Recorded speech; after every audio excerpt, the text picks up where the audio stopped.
Sit up straight, sit up very tall, sit cross-legged. Unless you got a reason for knees or hips to sit in Vajrasana, this kneeling pose, you're free to do that if it is not painful to you. Now I'm going to say, change the crossing. And if you're in Vajrasana, of course, you stay. Now, from the side, I'm going to raise my hips and send my hips back so that when I sit, my hips are, that back thigh flesh is dragged back.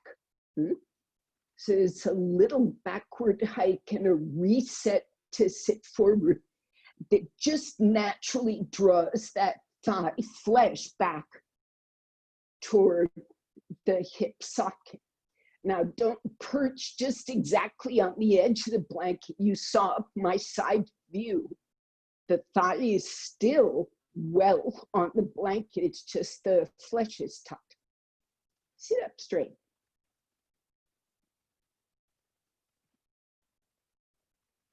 Release those thighs down, or acknowledge that they're not releasing down. So you can lean to one side and push that thigh down and away from you. Relax the leg, press that thigh, and you'll perhaps be able to feel a letting go close to that hip joint. Give it a moment to settle in. You're pushing on the inner thigh, top thigh. And release the abdomen and pelvis away from that. Then you come up and change sides. So take whatever, if you're sitting high, you may need a brick under your hand or rest on the blanket itself. And see if you can let go this thigh away from the hip. It's going down and toward the knee. And the pelvis is releasing away in the opposite direction. Then you come up and see if those thighs get the hint. A little. So make use of that hint. Persist. Every time you feel like it's reversing because of some habit, put it back down. Put that thigh back down. Imaginary hands. Draw the spine up and away. Shoulders back. Face forward. Take your glasses off. Now, take this pose, release this pose down from the skull, out across the shoulders, down from the skull, down the back to the buttocks. The back body is releasing from the skull, down the shoulders, the arms, from the skull, down the back.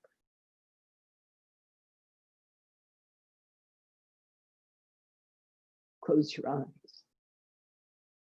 With the thumbs on the front chest, make this suggestion that not the front chest, but the front spine lift. So behind the sternum. It's a slower, more subtle lift. It comes up not into the front chest, but into the back of the throat.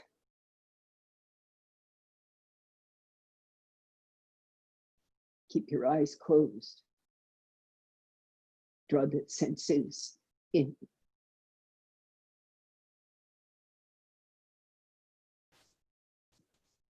Start exploring the inside by connecting this brain, nervous system, thought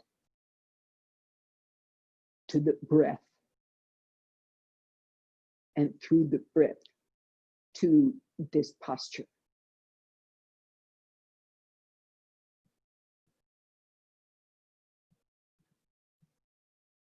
Exhale from the back of the eye to the feet, back of the eye to the palms, from the ears to the palms, ears to the buttocks, ears to the feet.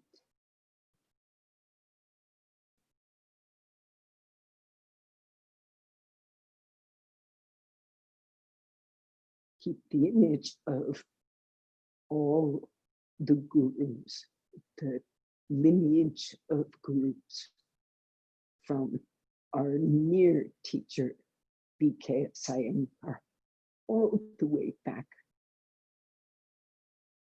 to the root teacher, Patanjali, to his commentator, Vyasa, and all the way back, generations before, to the earliest yogis. Bow to this practice, those teachers. And release your hands, raise your head, and open your eyes. So just to make a point, even if you're not particularly spiritually minded, as in the way yogis frequently are in a spiritual attachment to teachers, you as a practicing yogi here should have an appreciation for the ancientness of this practice, this discipline, and the continuity. It is such a remarkable thing. You should just understand how remarkable it is what the yogis have done across time, keeping this practice and evolving it. It's just very unique. Okay, stretch your legs. Now, first thing, get a wooden brick, put it going across the width of your hips, goes widthwise to your hips.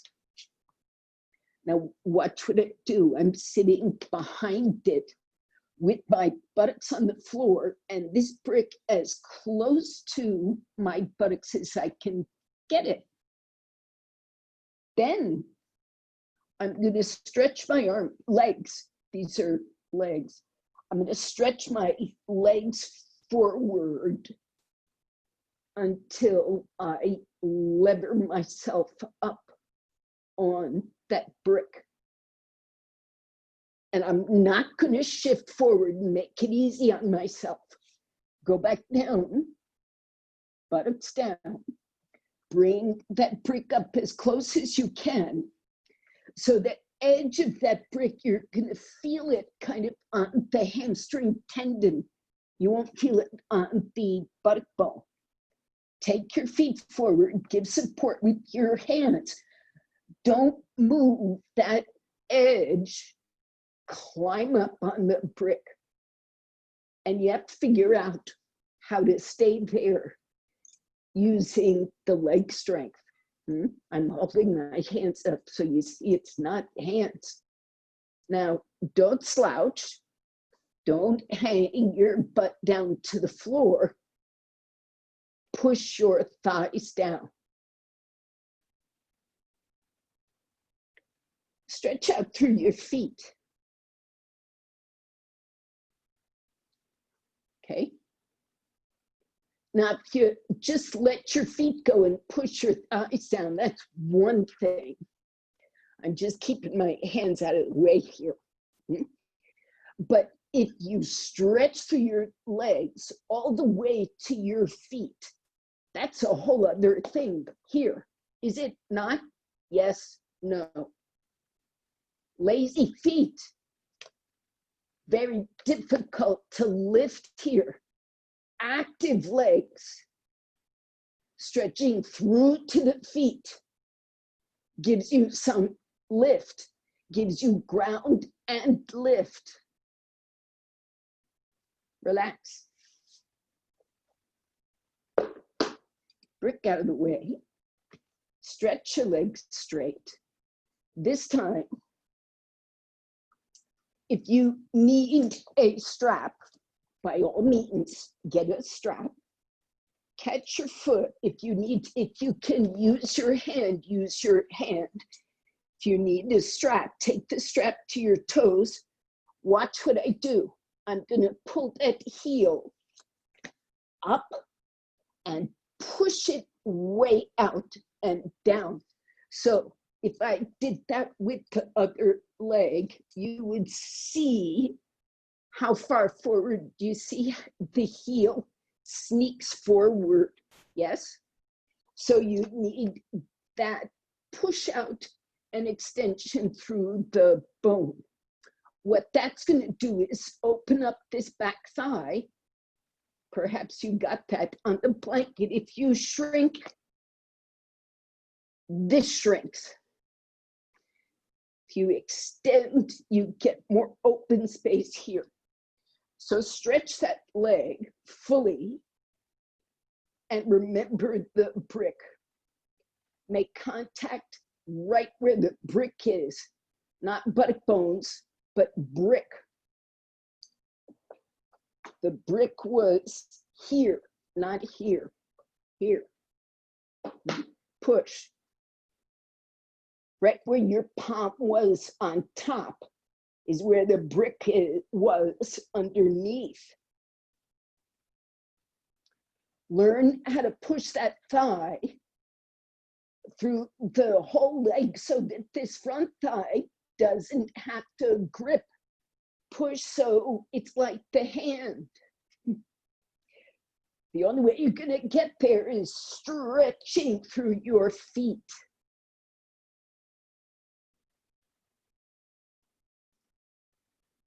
Stretch through your feet. Stretch through your feet. Relax for a second. And we're going to keep going out to the feet. So stand up. Separate your feet.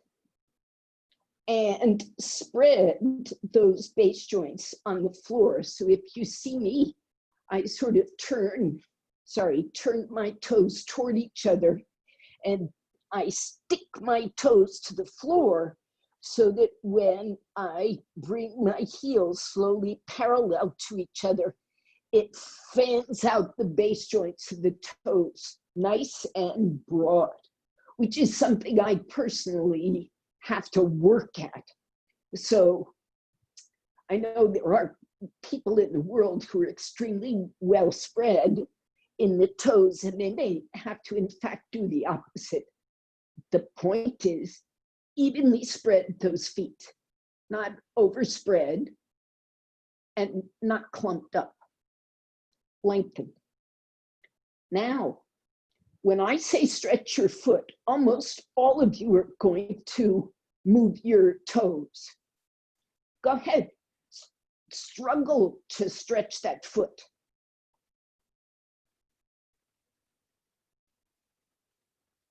Okay, so the thing I'm just going to suggest that really demonstrates to you, I'm sorry you can't see my head here. I'm not looking at my head, I'm looking at my feet. The thing that really demonstrates to you what's going on is your toes. They sort of reflect what's going on. But I want you to get sensitive through this segment of the foot. That's not so easy. I want you to find out how to stretch forward through this outer foot bone. Not just mentally, but physically. So that's what we're about. Get a chair, if you're flexible, 2 bricks. If you're ordinary, a chair.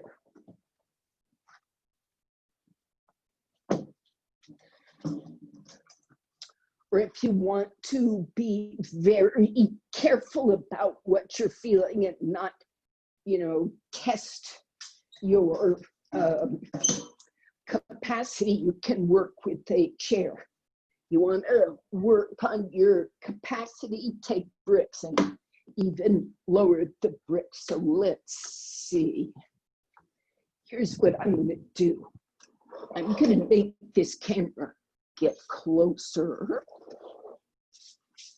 Let's see. And get toward my front foot. So maybe you can see it. Okay. So look, I start with my feet together. You don't see all of me, but I'm standing in Tadasana, spreading those toes. Then I'm going to go forward with whatever support you take, bricks, chair, and step the left foot back. Line the right heel up with the left heel. Now, I'm taking my hands wide so you see all the way to the hips. You, with this foot, have to point it straight forward. So this edge of the foot is parallel to the mat. Go with me here. Do what I'm doing. Hands to a chair. Inner edge of the foot parallel. Now, stand up. Okay. Get used to standing here. Stand from your buttocks to your heels. Stretch the back leg. And the front leg stretches from buttock bone to heel. So you've got to move that buttock down and buttock bone out to the heel. So you're standing through the back of both legs. Once you get to that front heel, keep it on the floor, stretch forward through the metatarsals. And you can begin to feel some long bone extension. Lift your trunk up, shoulders back, fold forward, still pushing buttock bones, both of them toward the heels. You come forward to your bricks or chair. Once the hands are there, reset both legs, buttock bones toward heels. Chaya, if possible, a longer stance. Meaning, yes, good, more distance if possible. Even if it means take a chair for support, that space in the pelvic region is helpful. Now push forward through the right metatarsals as if you were trying to stretch your big toe base joint straight forward and the little toe base joint and long bone straight forward. Make the stretch of those two bones match. Keep the heel down. And the better you can extend that foot forward, the more the hip starts changing. Push into the back heel, push into the front heel. Inhale, come up and stand forward, Tadasana. Now, your feet can be apart hip width, or they can be together.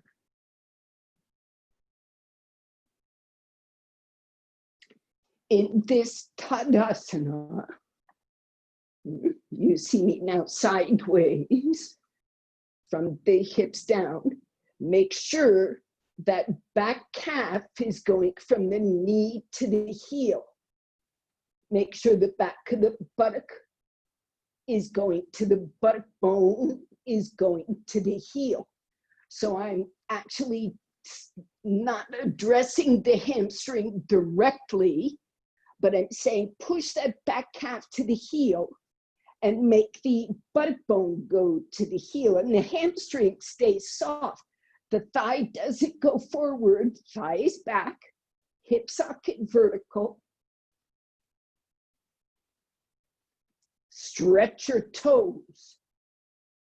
Stretch your metatarsals on the floor. You have to gain awareness of this section of the foot. Not just wiggling the toes, not just pushing the heel, but this part has to stretch. Now change sides. Left foot forward, right foot back, bricks where you need them. Line up those heels and stand up straight. Hands to your hips. Now begin organizing the legs. Push from the hip socket to the heel, both legs. This helps the front hip of both legs open. Think of it as related to this action, right? You're moving that thigh back and away. If you were in Privita Trikonasana, it would be the same thing. Janu Shirshasana, Padma, any Virasana, you still have to release that front hip. So it's the same as you've been doing. Buttock bone to heel, front thigh to back thigh, and away from the pelvis. Face that pelvis forward. Shoulders back, chest lifted. Now you come forward. Vajrasana. Push through the heels. Stretch through the metatarsals. The more you get into this forward bend of Vajrasana, the easier it is to try to find what I'm asking for in that left foot, that front foot.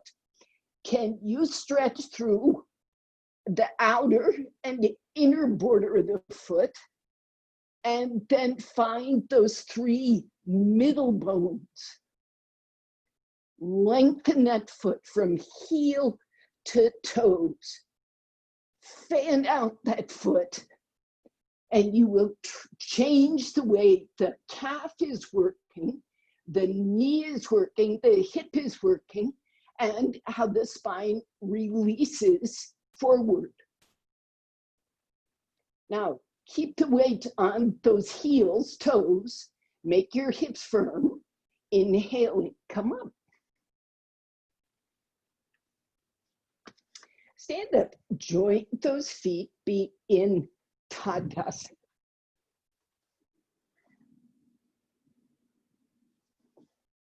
Now I'm gonna back this up a bit again and make it so you can see more. Now, you still have a chair or a brick. And if you work against a wall because that's how you work, then great, use the wall. If you need a chair, take a chair. If you need a brick, take a brick. This is plain old Untitled Trikonasana. Somebody asked me something about all the yoga we did this weekend. And I don't know if you attended, Vicky, a lot of what was going on, but if you had to do a statistical analysis of all the poses that were taught, the vast majority of them would be Untitled Trikonasana, triangle pose. The Iyengar method just loves Trikonasana. So take your feet wide apart, going near or bringing near the support that helps you, suits you, wall, chair, etc. Hands to the hips. Now, your feet are apart, so the instruction to move from the hips to the heels, calves stretching down, toes reaching forward, not up in the air. Toes try to lift and get really active to wake up the rest of the foot. So don't overuse the toes, find the foot itself. Calf to the heel, stretch forward to the toes, on the floor, not picking them up. Balance the weight from inner to outer. You'll feel this hip changing. 5 back, backs of the knees even. Now stretch your arms down, and from the skull, stretch out to those fingers. From the skull, stretch out to those fingers, arms horizontal. Soften the breath, turn your left toes in, right leg out. Now find out about what we already have done. Push from buttocks to heels as you bend from the hips. Oh, change sides, Devon. Go to the right side. Push through that right heel, right big toe, left heel, stretch through the toes. And if you use a brick so you're not pushing on the foot, it may make it easier to sort those 5 long bones in the foot. Now keep your feet stretching. Outer buttock bones to the heels as you come up. So this right leg buttock bone is going toward its heel as you come up. Turn the feet. Rest your arms. Or by all means, keep stretching them out from your skull. Now, other side. Right toes in, left leg out. Don't scrunch up the toes. That is a sure sign that the whole leg is scrunching up. Push down from the hip to the heel. Lengthen those toes forward. Sort them. Now pushing from buttock bones to heels, you come down. Bend from, stretch your arms. Bend from the hips. From the skull, stretch the arms. Go to whatever high brick or chair suits you. Now keep pushing through the inner thigh and buttock bone to that left heel. Right buttock bone, right outer thigh to the outer heel. Push. Roll the ribs. Open the trunk. Relax the mind and the breath, especially on the exhalation. And then keep that extension moving, anchoring, hips, buttock bones, heels, feet. You inhale and come up. Pull from the right side, come up.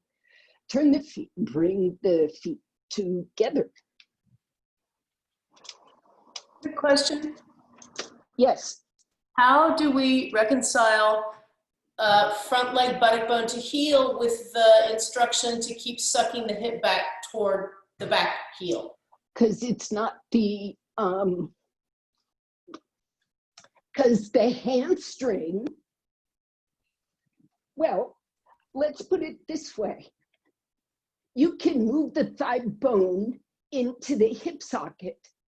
And when you move your buttock bone, you're keeping the buttock bone toward the thigh bone. In other words, you're moving the hip socket to the thigh bone. So the two of them stay together. Okay. And there's a turn. There's absolutely a turn. It's not frozen. So it's kind of circular. Right? Yeah. This buttock bone, it looks on the outside like it is going this way. Right. But if that's the only direction I move it, do you see what's happening? Yes.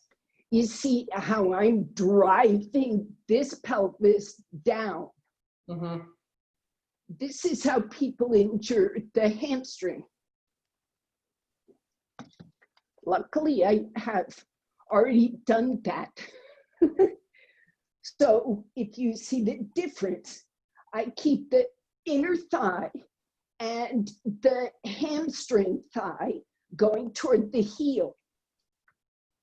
What's the other side of that? Front thigh, outer thigh. They're tucking. Okay. Okay. So if you've got to develop a tucking action because things are getting unstable, it's from the big toe, tuck the outer thigh. Simultaneously, that inner thigh anchors the hamstring, anchors you into the foot. So look, I'm going to once more overdo, right? Sinking. Yeah. Then I'm going to try to do it right.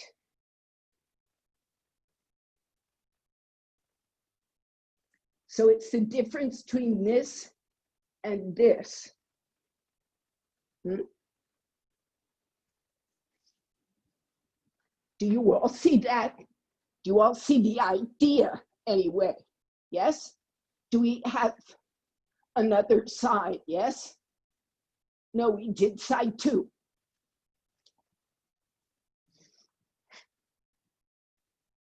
Okay.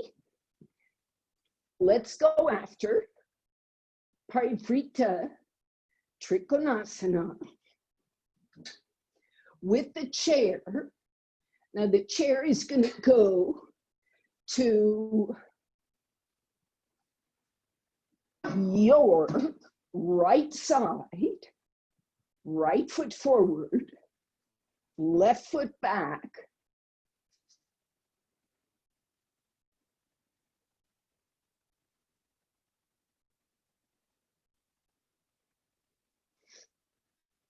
So I'm going to explain this with basically the very same instructions. It's just the shape and the pose you wind up with is different. You've got to go from the hip joints through that buttock bone to the heel. Those inner thighs have to lengthen. You've heard that before, Vicky. Those inner thighs lengthen back. The outer thigh is coming toward the socket to bring the hip forward, or the front hip backward. But the inner thigh stays soft in the grip, in the extension. So you come up tall, just watch this part. You come forward, you can have one hand on the chair, 2 hands on the chair. The opposite hand, it's going to be your left hand crosses to the right side. Now, if you're stiff, you keep the arm straight. If you need balance, you put your hand on the back of the chair. And if you're more flexible, you come to your elbow. So you've got stages. Reset those legs, pushing into the floor. Soften the abdomen and turn the ribs. So I'm going to change sides so you see the front leg. This outer hip has to stay coming back. This outer hip has to stay cutting back, even as the buttock bone, the back buttock, anchors to the heel. This is coming back. So as you rotate the pose, this hip is open, inner thigh reaches, and the turn actually gets free. You take the pose, right foot forward, left heel back, establish those legs, stand upright first, keep your back heel down. If the back heel will not stay down, put something under it so you can push from the buttock bone to the heel. Square the hips,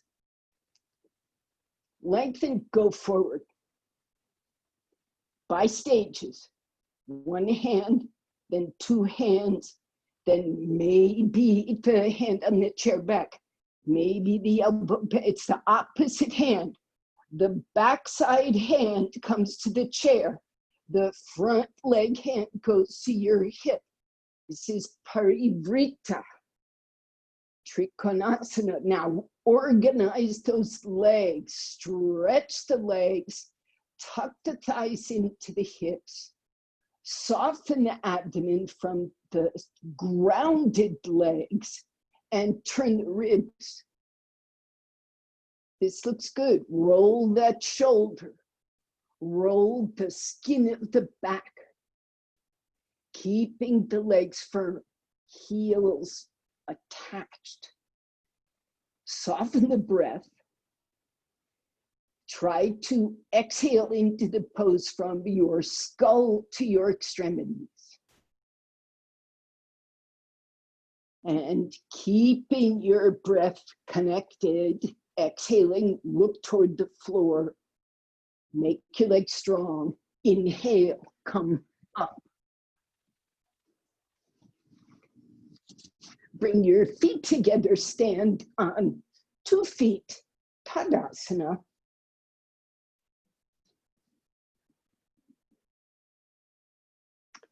Establish yourself on both feet, then change sides. Left foot forward, right foot, move the chair if it needs moving.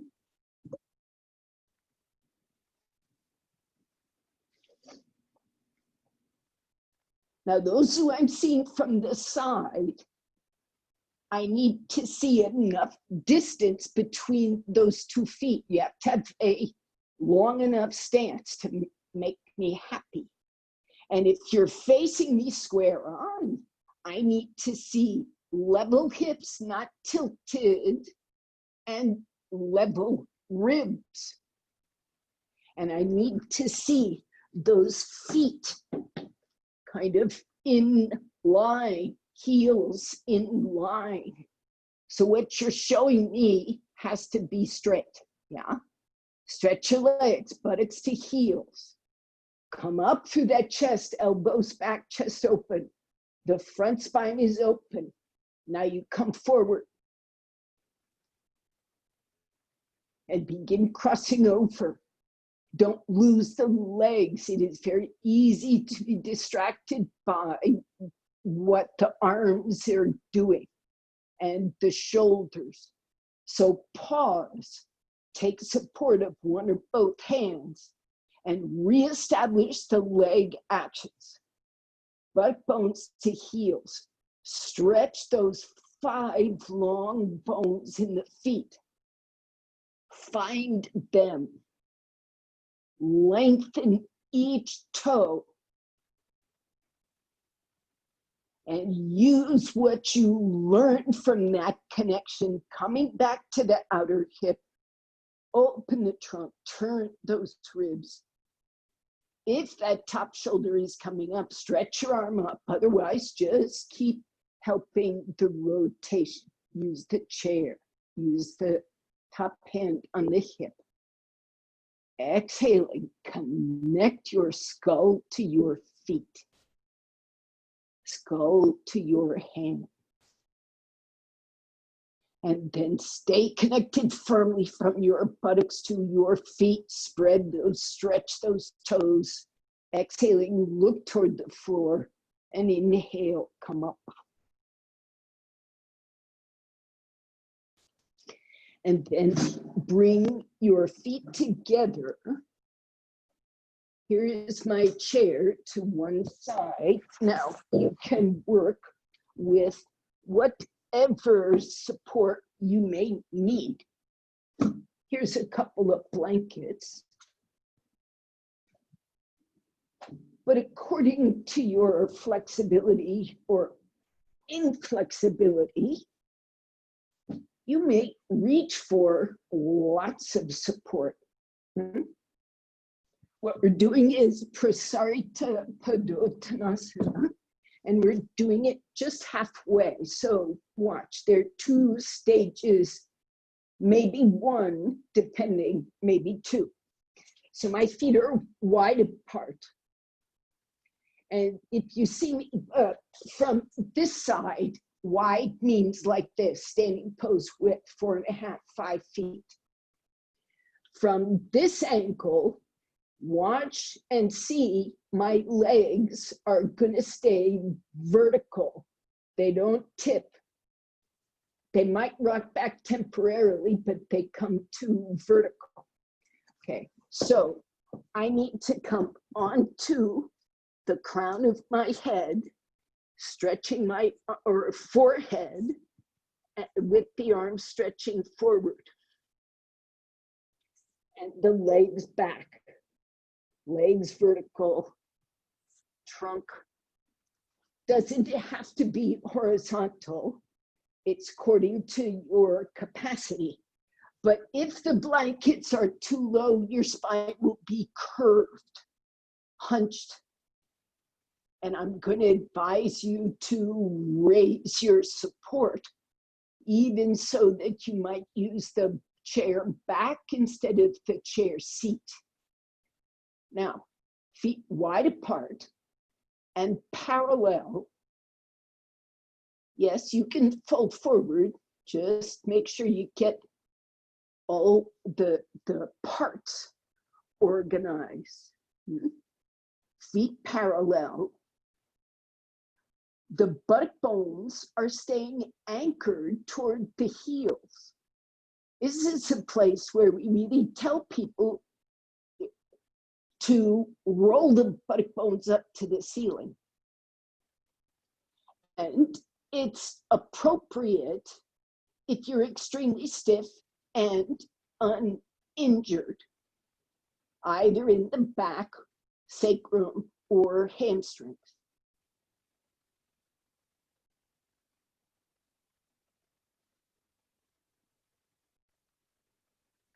So you get the idea that I'm saying 2 things. I'm saying, yes, it's okay to roll the buttock bones up. And then I'm saying, yes, today we're rolling the buttock bones down. And they're both true. They're both true.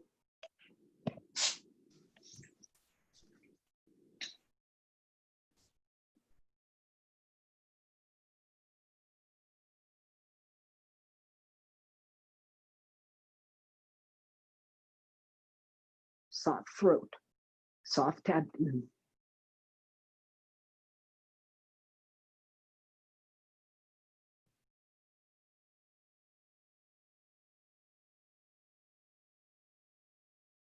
Okay, now use your hands, but also use the legs. If you need to move your feet slightly closer together, but firm those feet, firm the hips, roll the buttocks down as you inhale and come up. Okay, now we're gonna get on the floor a little bit, so I'm gonna tilt this camera down so you can see me.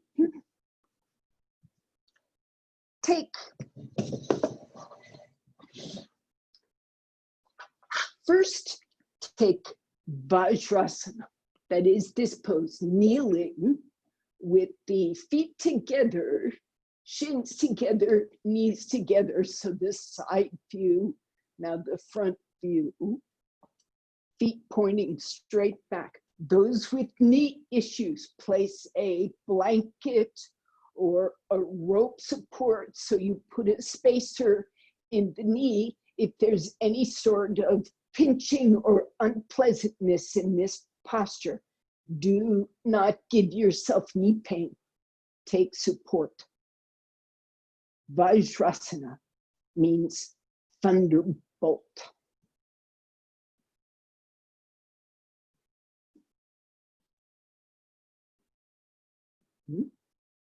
So reach the arms outward, right? Let the shoulders spread. And let that arm reach from the skull down. If in that reach you feel like something's pulling too much, like a nerve or a strand of muscle is being pulled too much, then don't do that. But instead, relinquish some of that pull, let some of it go, and instead lift the ribs much more. Lift the spine and the chest much more. Keep this inner body lifting as you stretch the arms from the skull, and don't create that pull. Just don't. Just don't. Now, interlock your fingers absolutely, completely. Turn your palms out so you're leading through the heel of the hand, not the knuckle part. Push forward through the wrist bones, palm bones, straighten your arms. In doing this, examine what's going on in this back of the neck and skull, and keep the stretch of the arms emerging from the skull. Even as you take your arms up, keep that skull quiet. Take your arms up, Privita. Now stretch your elbows completely. Roll the triceps in, push up, lift your ribs. Keep your throat soft. Now act like somebody has put a 25-pound, 50-pound, 100-pound weight right on that top thigh place. Make your thighs go down. Change the up, come down, rest for a second. Reverse the interlock of the fingers. You had one set of fingers crossing, so you reverse. Turn the palms out. Keep the skull released. So that sense of extension of the arm isn't going this way. It's going this way. It's going down and under and out, away from the skull and out. Not up and out, down and out, and up you go. So that back shoulder stays soft and spreading. Once the arms come up, straighten your elbows. Thighs down, ribs up. Fully straighten your elbows like you want to squeeze your skull. And exhale, come out, Vajrasana. Now, come up, cross, watch this. I'm going to do it a couple of times. From this side, this is my left foot, okay? So you don't get disoriented. This is my right foot. I'm going to put just the toe part. See what I'm pointing at? Just this toe section goes on top of the left ankle, not the ankle on top of the ankle. It's just the toes. See it? See it? Just toes, not ankle, just toes. Okay, so this looks like a good view, so I'm going to keep it. With that toe crossing, instead of sitting here, I sit as close as I can, just beside. So now you want to know, am I sitting on this right, that crossed foot? Am I sitting on that heel? Okay, I'm going to give you a view.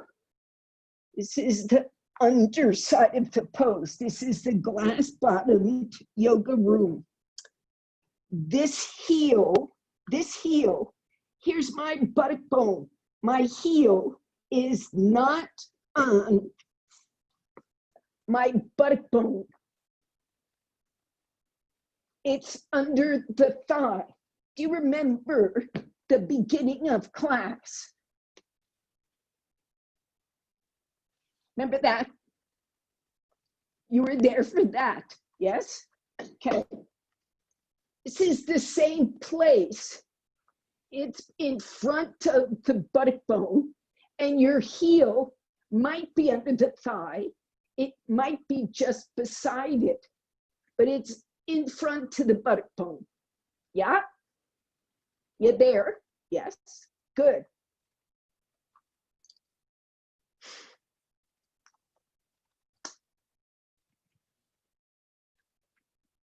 So you're all crooked.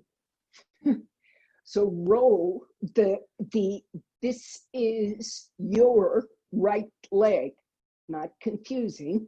Get your left hand on your right inner thigh and roll that right thigh down as if you want to sit straight on the butt bone. Don't pull it up like you want to sit on the outer hip. Push it down like you want to sit on the inner hip. Like you want to sit on your left outer hip and your right inner hip. Okay, now stretch both feet. Both feet. Don't do the spready toe thing. Stretch your toes. Sharpen the foot on the floor. And really persist in this action, especially through the left leg. And it's going to start helping your left buttock bone sit better and get out of trouble. Stretch your toes. Connect your buttock bone to your foot. And turn, well, if you need a strap, you put a strap around your left toes and catch them with your right hand. And if you could catch with your hand and no strap, you would do that.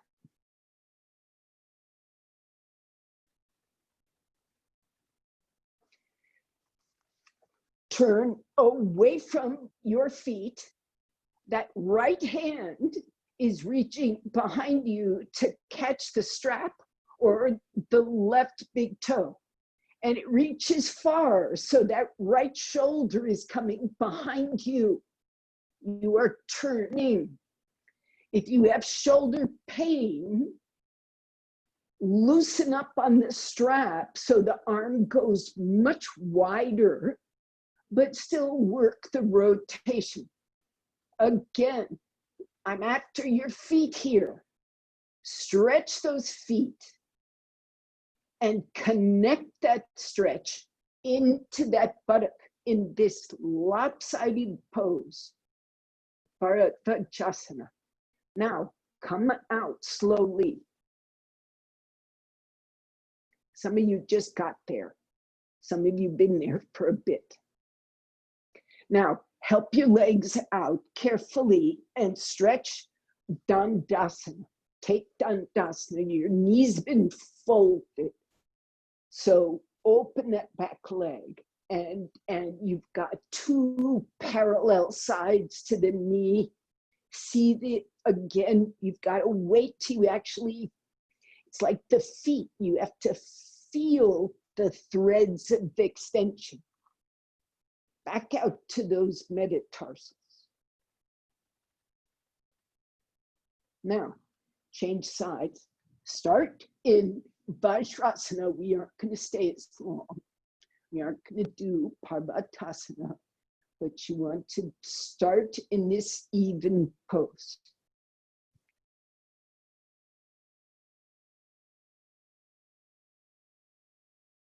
Settle.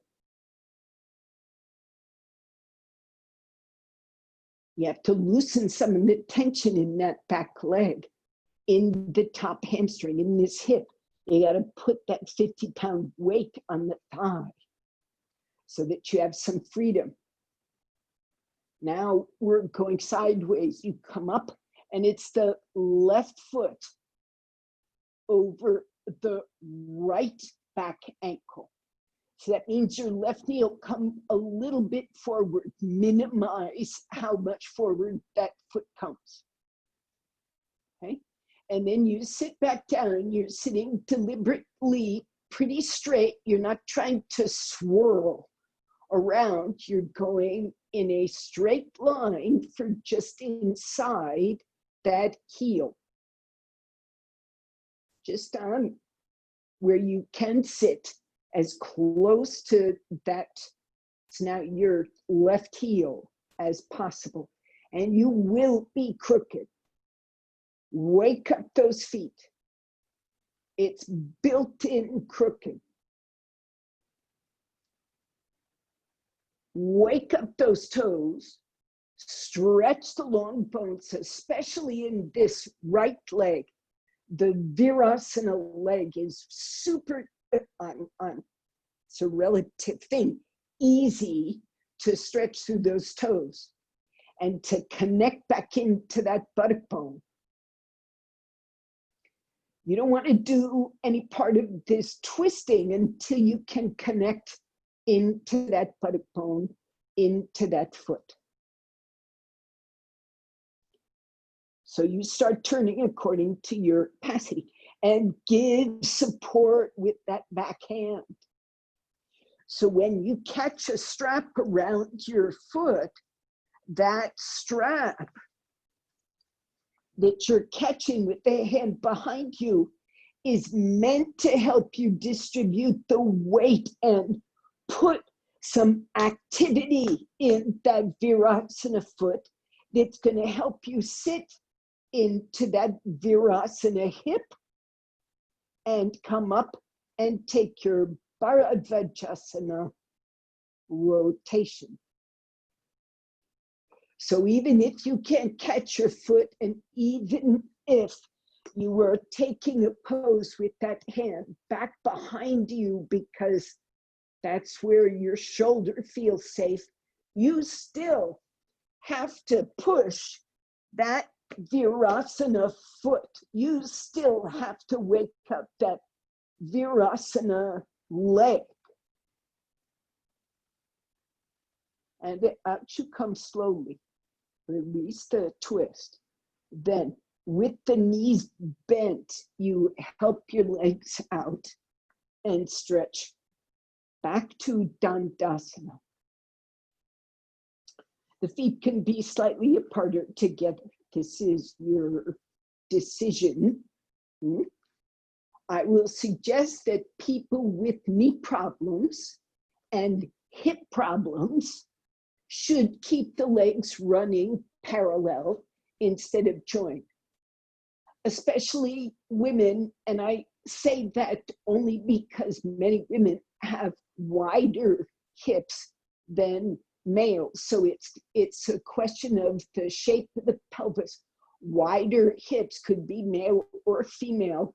As you get older, have a harder time being comfortable in the socket with the legs joined. So it is perfectly acceptable to work with the legs parallel, so long as you know what you're after.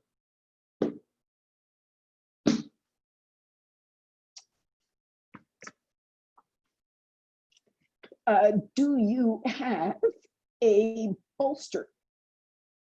Or do you have 2, possibly 3 blankets that you can loosely roll?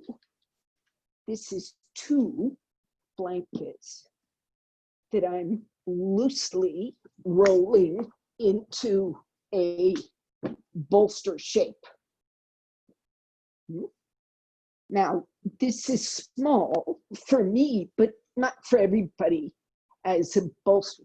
So a 3rd blanket could be used. This is you, it's up to you. And you could just drape a 3rd blanket over. That makes it, that's big enough for me. So I put it lengthwise on the floor. and I have a strap. And that strap is going to hold my feet hip width or slightly wider. Okay. Now, don't go over this bolster like I'm just facing the camera so you can see. I've turned the bolster longwise in your view so you can watch what happens. I'm going to lie lengthwise.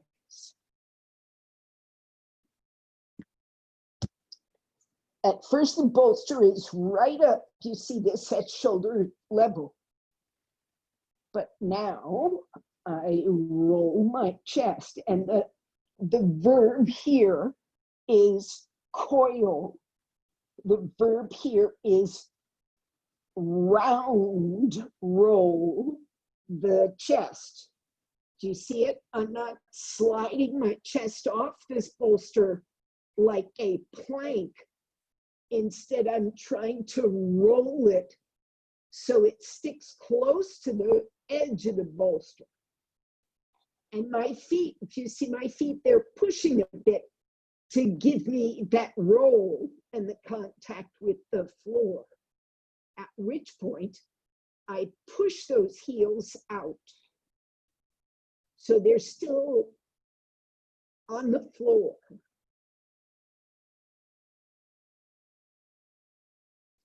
And I relax. Now, if you have questions, unmute yourself and ask, otherwise go take that pose. Sit low at the bolster.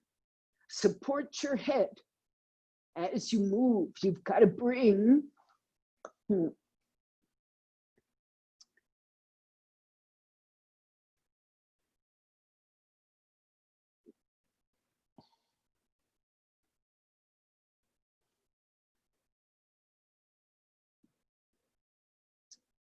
so pratima, you need to bring your shoulders to the floor as well as your head. So you need some room there. Yes, you do. Now lie back again and take your skull in your hands after you're down. Support yourself. Yes. Now, yes. Now the chest coils. Keep your head and elbows off the floor until those top shoulders come down. Still. Yes. Now slide your fingers. Stop there. Don't move anymore. Slide your fingers under your top shoulders and find out if there's airspace between your shoulders and the floor. Top shoulders down. Now, don't push yourself any farther off the bolster. Stretch your legs. And relax that throat, neck, and head. Chaya, are your shoulders down? Top shoulders, this part, top back shoulder, that shoulder blade zone should be rolling to the floor. This line there. The trapezius, where there's a bone, a shoulder blade bone behind it, you should feel that bone sort of pushing the floor if you wiggle your shoulders. It's not floating in the air. Let your palms turn up, arms to the side, palms up.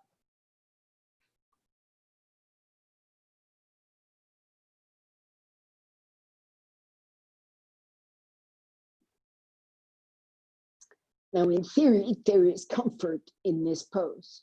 That is the intent. Sometimes it takes a while to become comfortable.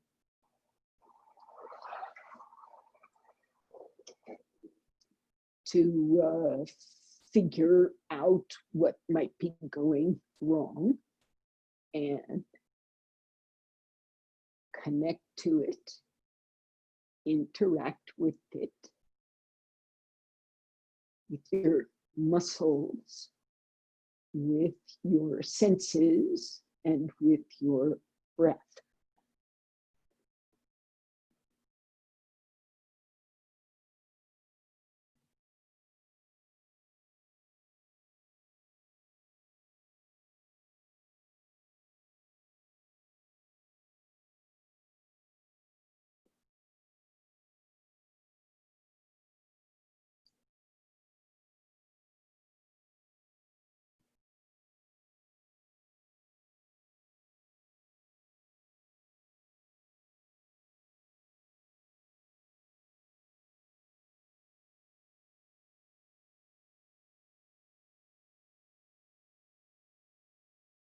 So I think all of the teachers in the various classes this weekend had the same take on the matter of how to practice this yoga. And there, I guess the short story is this: you have to arrange muscles, joints, bones, organs in a careful way. You have to arrange all the parts that you can identify, that we typically identify. You have to arrange them into an alignment that allows the energy of the breath and the mind and the universe to move freely through you without any blockage. The mind should move freely, the body should move freely, the breath should move freely.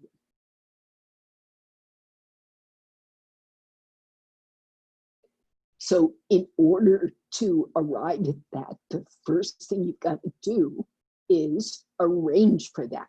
There's doing. But at a certain point, you've done enough doing.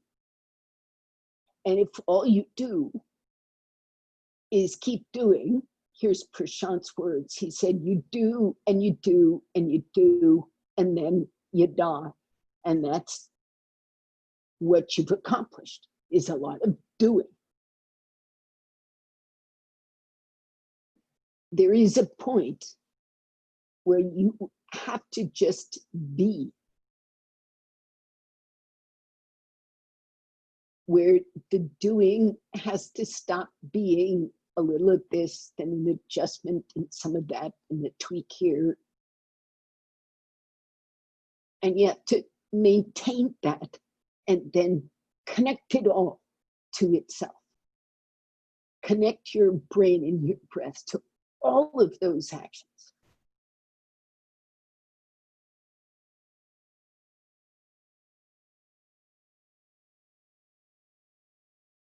So that yoga goes from doing to integration.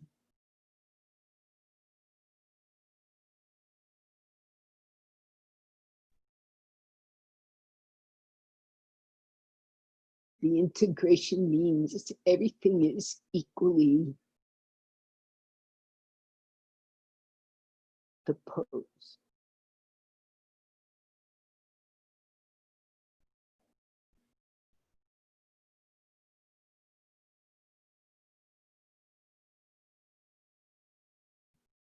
Now, bring your attention back to the surface. You're going to slowly move from Setu Bandha to Shavasana. So bend your elbows, rest your hands somewhere on your trunk. Bend your knees, rest your feet on the floor on either side of that bolster. And then when you come out, you either slide yourself towards your head or you push the bolster up from underneath you. Lie there flat for a second. And after your back settles, you can take that bolster and put it across your top thighs as a small weight. Make sure the buttocks are tucked, the low back is long. So don't turn this into a squincher of the low back. See, the buttocks are long, low back is long. This is actually just a reminder of the original action, where that back thigh is open and broad and long to the heel, and the hip socket is quiet.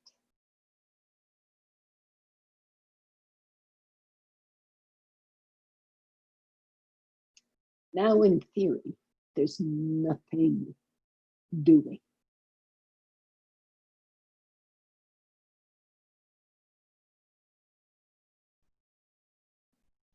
The only thing that's being done is those things that the unconscious part of the brain takes care of: breathing, the heartbeat, whatever there is of digestive activity, metabolic activity, that stuff that you don't consciously control. That's still happening. But there is no willful activity.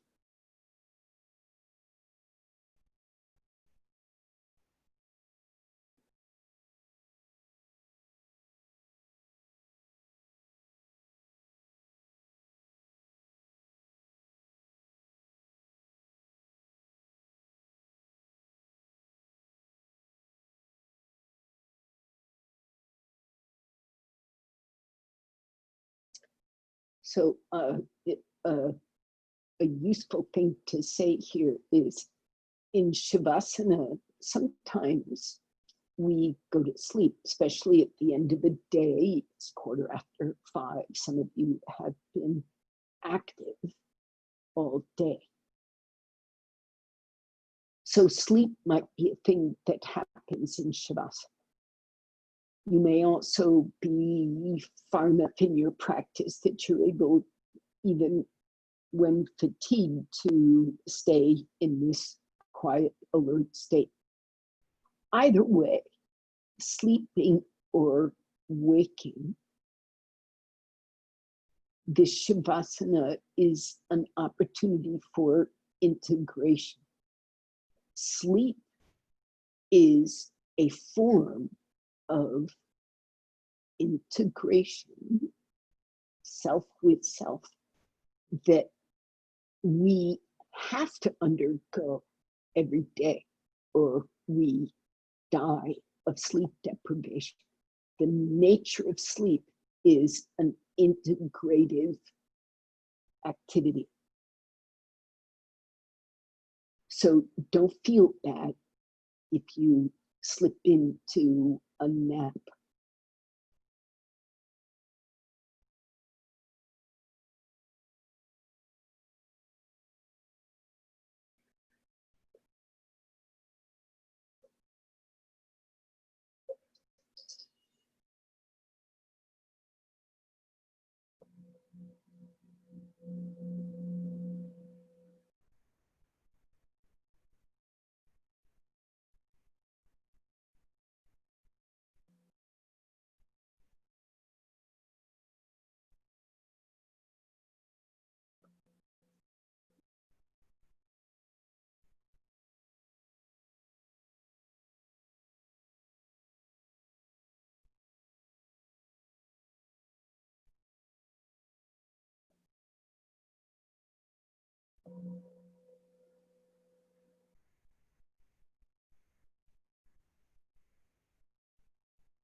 you're welcome to stay here in Shavasana.